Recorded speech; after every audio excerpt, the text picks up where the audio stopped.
So number 10, or 10 and 11, these problems are asking us to find an equation for the slope of the graph of each function at any point. So with the answer to this problem, we will be able to find the tangent line for any point of that function. So let's look at the function that it gives us. Y equals x cubed. All right. So to find the slope for this particular, to find the equation to find the slope or the tangent line for any point at this function, I need to find the limit as h approaches 0, and I'm going to use a difference quotient, x plus h minus f of x. What does this mean? That means that whatever I have, anytime I have an x, I'm going to replace it with, for the first part anyways, with x plus h. So then my function will it will evolve to, as h approaches 0, we're going to have x plus h cubed minus f of x, so the f of x is just x cubed all over h. So now I need to simplify. I'm going to simplify this portion first because it's quite a bit. So that's going to be x plus h cubed. So essentially that's just x plus h 3 times, right? And the first two should be kind of mental math for the most part at this level anyways. We know that that's going to be x squared plus 2xh plus h squared, and then times x plus h. Okay, that one might not be quite as obvious as the first two, but that's going to simplify into x cubed plus 3x squared h plus 3x h squared plus h cubed. Okay, and then minus my minus over here in red, minus my x cubed. So I'm going to finish that off by writing that out. And then all of this is over h. And of course I don't want to forget my limit notation as h approaches 0. So simplifying this, I see that I can cancel out my x cubed. So then my new equation, my limit as h approaches 0 is 3x squared h plus 3x h squared plus h cubed all over h. Now the goal of this is to, I want to get rid of my h here in the numerator, because if I plug in 0 at this point, I'm going to get 0 over 0. I'm going to get an indeterminate, and I don't want that because that doesn't tell me anything. So I look at the numerator and I notice that I have these h's that I can factor out. So that's going to help me out a lot. So I'm going to factor that out. So I'm going to write my equation again as h factored out, 3x squared plus 3xh plus h squared all over h. And now I can factor out, now I can cancel out my h in the denominator, leaving me with a brand new equation of h as h, the limit of h as h approaches 0 is going to be 3x squared plus 3xh plus h squared.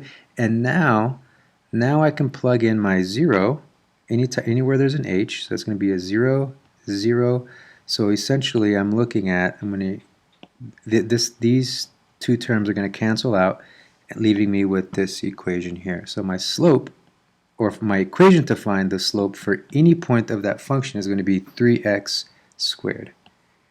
Okay, that's that one. All right, let's look at number 11 now.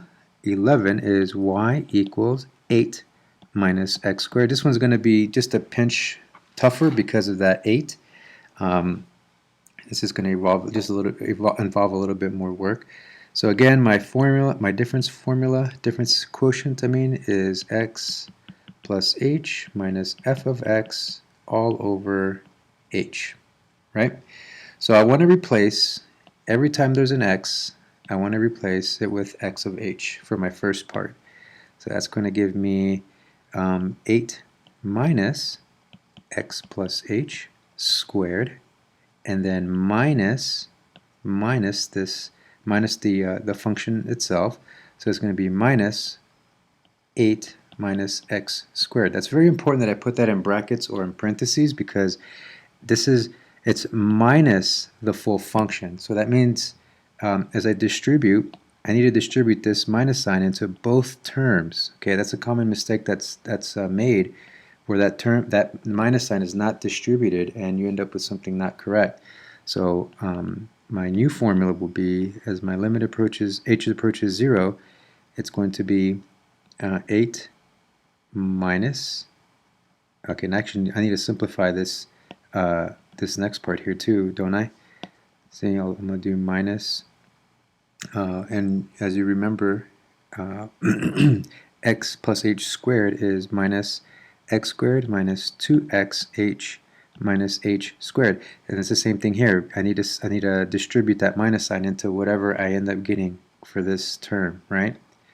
Okay, so I'm going to continue now. Minus 8 minus x squared, right? So that's what this portion is. Coincides with this portion right here. Okay? And then all of this over h. So then my next step is I want to clean this up. I want to see if anything will cancel. I see my 8's, negative 8, and I see a negative x squared, and that should be a positive x squared actually, right here. And then that should cancel out with this negative x squared. So my formula will clean up considerably, leaving me with 2xh minus h squared over h. And then I can factor out these h's right here.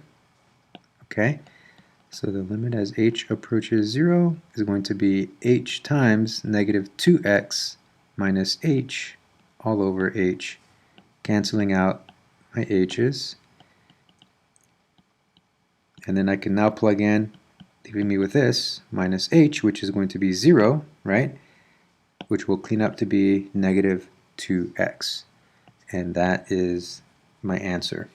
Okay, so I hope this helped.